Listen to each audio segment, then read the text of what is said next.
Welcome to Startup Success, the podcast for startup founders and investors. Here you'll find stories of success from others in the trenches as they work to scale some of the fastest growing startups in the world. Stories that will help you in your own journey. Startup Success starts now. Welcome to Startup Success. Today we have Dan Westgarth with us, operating officer at Deel, who I'm sure Deel is a company that many of you have on your radar. So I'm excited to have Dan here today. Welcome, Dan. Hey, Kate. How's it going? It's going great. Thanks for making the time today. Before we get into it, if you could give us a brief overview of your background and how you ended up at Deel, that would be helpful. Absolutely. My name is Dan Westgarth. I grew up in the UK. But live between London and New York nowadays. Started my career at Revolut, fresh out of undergrad, where I led the international expansion into the US. And I joined Deel about 3.5 years ago. The founders gave me the opportunity to come on as chief operating officer when we were a tiny startup. It was a little bit of a strange role. It started out as a kind of startup general manager / COO. And today we run a business that employs 2,800 people in over 100 different countries. So let's get right into that because that's amazing. I've read numerous things that Deel is one of the fastest growing startups. You've been there for 3.5 years. That's a long time in this sphere. Tell us about that explosive growth, what your role has been like. Just kind of take us through that ride. Deel has changed a lot since we started the company. Initially, we started as a fintech platform that helped contractors raise invoices and then get paid for those invoices. And we did it in a way that helped both the contractors and the companies comply with labor laws. But the important part here is at our core, we're a fintech company. And since then, we've pivoted and transitioned into a HR first position. And in that transition towards HR, we have engaged and launched an employer of record model, a PEO model, US payroll model, global payroll model, HRIS model. So we've kind of still got our fintech roots within the business and within the product, but we've changed significantly. Were you a part of those pivots? Absolutely. I think one of the reasons that I was interested in joining Deel and Deel was interested in me is because of that fintech core, given my experience at Revolut. So I was very much involved in the setting up of that, but also the transition into HR. And why did we make those transitions and those pivots? It's mainly to serve customer demand. So while we were very popular for contractors and small businesses at the start of our journey, we found those small businesses soon became medium-sized businesses and eventually enterprises. And then they wanted to hire full-time employees and they wanted to have access to a comprehensive HR information system. So our transition has always been led by customer demand. Got it. So I have a lot of founders and VCs on the show, and they talk about coming to that realization and making the change and changing strategy can be very challenging. What were some of the challenges that you all faced that you overcame? So many challenges, and I'd say some of them were extremely challenging. I think the most important practice that we at Deel do is we take very small incremental steps and we iterate rapidly from step to step. So I don't think any single person could have had the vision of where we have got to from the outset. That journey has been a series of very, very small incremental steps and a series of many fast iterations that have been led by our customers and iterations that have been led by our colleagues. I think to answer the question on what has been the biggest challenge, I think it's building out processes, building out support mechanisms to detail the very sensitive and complex customer type. We're dealing with people's payroll calculations, salary delivery, and companies' human resource or human capital. There's a very, very small tolerance for error, mistake, and a very high bar when it comes to error resolution. That makes a lot of sense. And I like how you talked about customers there, because I'm sure that aligns with your success, right? It sounds like you were constantly making these iterations because of what your customers needed. Totally. Yeah. I mean, it's all customer driven stuff.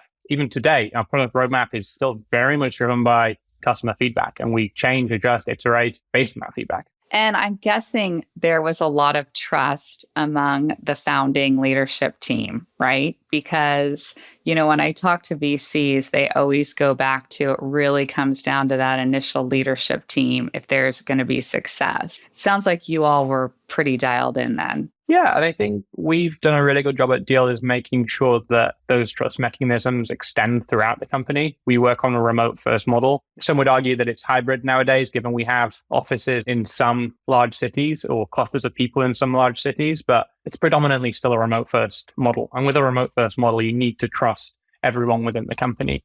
And we have in our company several of the principles which are based around trust and care. And that's trust within your colleagues and care with your colleagues and also care with the customers. I love that, especially the one around trust. So you've talked about this explosion, your role. Tell us about Deel, like the products you offer, the services. Sure. The fundamental purpose of Deel is to allow companies to onboard, hire, and manage an international workforce. So historically, we've seen companies do that in a single market. Perhaps we've seen multinational corporations do that across countries, maybe across the US or across the UK. And then we've seen international corporations do that over many different countries. Today, we've leveled the playing field. So a company of any size can not only hire across their country, but can also hire across the world.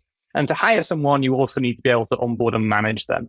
You need to be able to provide them with a really good experience. Deel was placed and positioned very well to have some level of product market fit in the pre-pandemic world. So during that time of the pandemic, we accelerated massively, not only in terms of customer growth, but also in terms of customer operations. We onboarded a huge amount of customers and we ended up paying a huge amount of workers.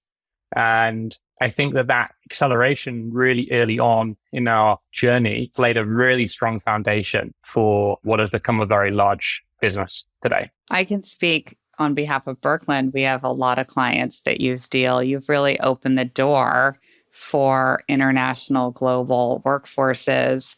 What are you seeing now? I mean, I know COVID accelerated things in that area, but what's happening now for startups, kind of like the international outlook? I think COVID accelerated a trend that was inevitable, and that was companies were going to hire across the country and cross-border more often than not.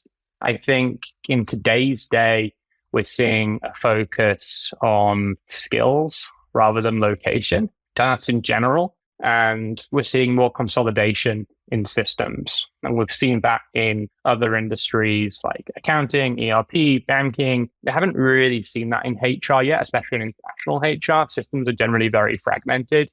We've seen businesses have one system for the payroll in one country. They have an accountant doing the payroll in another country. And then they have two separate HR systems. Maybe if they're lucky, they have one common applicant tracking system or one common performance management system. You think about companies doing that over several different countries, many different countries, several different continents. It becomes very, very, very fragmented. And we have clients coming to us, publicly traded clients, blue chip clients that have entities in 20 plus countries. And they write out the list of software, the procurement teams write out the list of software that they're using to manage payroll and HR. And the list can very easily be over 100 names long. That's 100 vendors to manage, 100 invoices to check, 100 bills to settle. And there's no interoperability between those systems. So Kate and Dan can't even look up each other in the same directory. So we think that consolidation is what's ahead for this market, and we're leading at Deel. That's exciting. It sounds like you're really serving a need there. And then I get the process, the payroll systems, but you talked about too that you have an onboarding system. And I know, everything I've read, so much of employee success is around onboarding. And I'm guessing with a global workforce, there's cultural issues. Talk to us a little bit about your onboarding solution. Yeah, it's a pretty crazy area, to be honest. And pre-Deel, it's something that I hadn't really put too much time into looking at. But if you think about the different rules and regulations in different countries and different cultures, that's highly variable. And let me give you a couple of examples. For instance, if you're an employee onboarding in Brazil, you have to undertake a medical exam before you can start work. If you're an employee onboarding in Egypt, we need to certify your mandatory military service and documentation before you can start work. There are two examples of many different variables across the world. Leveling the playing field for the employees and the businesses that they're working for and putting that all onto one platform is a big deal. It's a big deal to set those expectations and ensure that people are being onboarded quickly, effectively, and within the prescribed timelines that are needed. The second part of it is, how do you get information to people? How do you ensure that you can get that information to them quickly, seamlessly, and without any interruptions? I've spoken to employees that have been through terrible onboarding experiences where they've literally been left without documentation and without things to do for 12 hours at a time. That's such a bad experience. And everyone is looking forward to their new job. They sign up for their first day. They've told all of their friends, all of their family, and they're ready to go. If they don't have access to systems or documentation for 12 hours, that's such a bad way to start a new experience. And that's something that is also really meaningful to us. I'm glad you touched on that, because I know I personally have experienced that so much. And I think that's common with startups. There's not a lot of process in place. The access isn't figured out. It's not streamlined yet. On the show, we interview founders, and there were so many hiccups around onboarding in those early days. So I'm guessing part of Deel's success in your growth as a company is because you're using your own systems. Yeah, I think it's totally right. Earlier on in our journey at Deel, we had to hire a large amount of people in a very short period of time. And particularly in run the business functions like customer support, customer success, back office operations. And I recall one time in particular where we were trying to hire approximately 100 people in 3 or 4 weeks. So we would work with talent agencies and talent sourcing affiliates to build a kind of pipeline, top of funnel of candidates that fit the requirements. And then we built the different systems that interview those candidates all the way through to sending out the contract and getting the contract signed, getting the person onboarded, and then getting the person paid. And we did it in such an efficient manner. And that really laid the foundation for some of our much later products. Our Deel HRIS, which is in market today, definitely follows some of the principles and some of the things that we learned in the early days of scaling Deel. That's so interesting, because rarely do you have a founding team. They're studying the problem that they're trying to solve. They're close to it, but to actually be doing it, using it yourself, going through hiring 100 people, you're so close to it. It makes sense that you would come up with a good solution. What about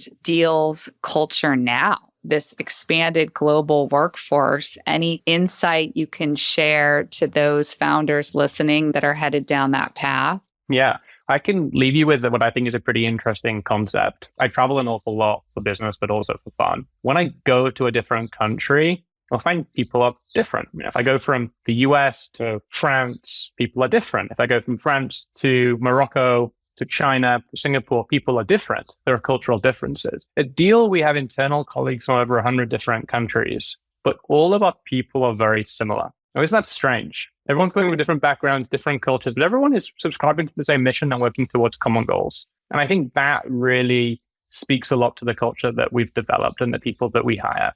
And the product of that culture is people that are energized and people that want to work towards the mission. And then maintaining that energy, maintaining that momentum on different products comes not easy. It's never easy, but I would say there's less friction.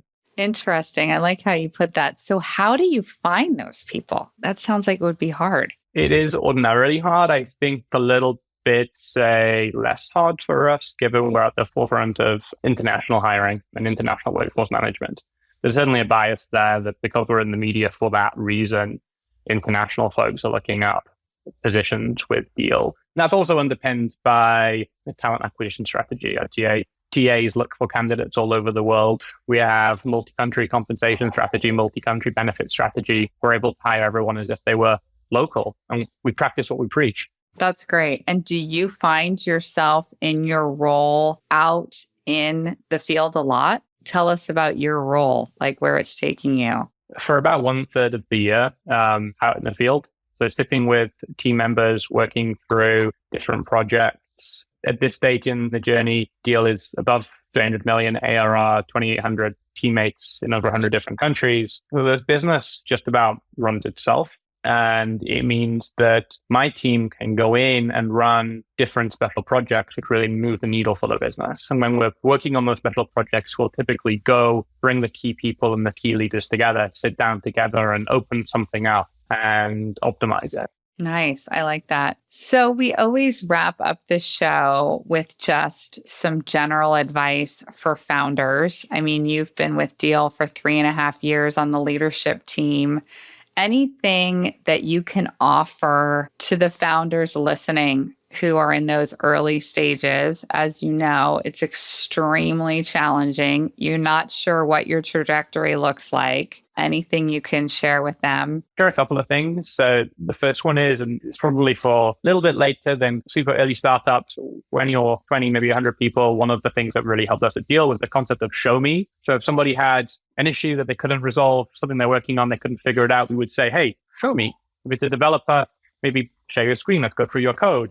If you're a designer, let's see the design you're working on. If you're an operations person, let's open up the macro, let's understand what's going on. And that show me concept doesn't really directly fix the issue, but it provides deeper conversational prompts which help fix the issue and help resolve the issue. That's something that we still practice today at Deel, and it's worked really well. The second thing is you can have a lot of infrastructure when it comes to data, business intelligence, the very elaborate systems which provide great insights into what's going on. But you can often find what you need to find by looking at public review sites or speaking to the very angry customers. Phone them up, see what's going on, see why they've had a bad experience. Probably going to give you a much quicker way to the root cause than studying a ton of dashboards.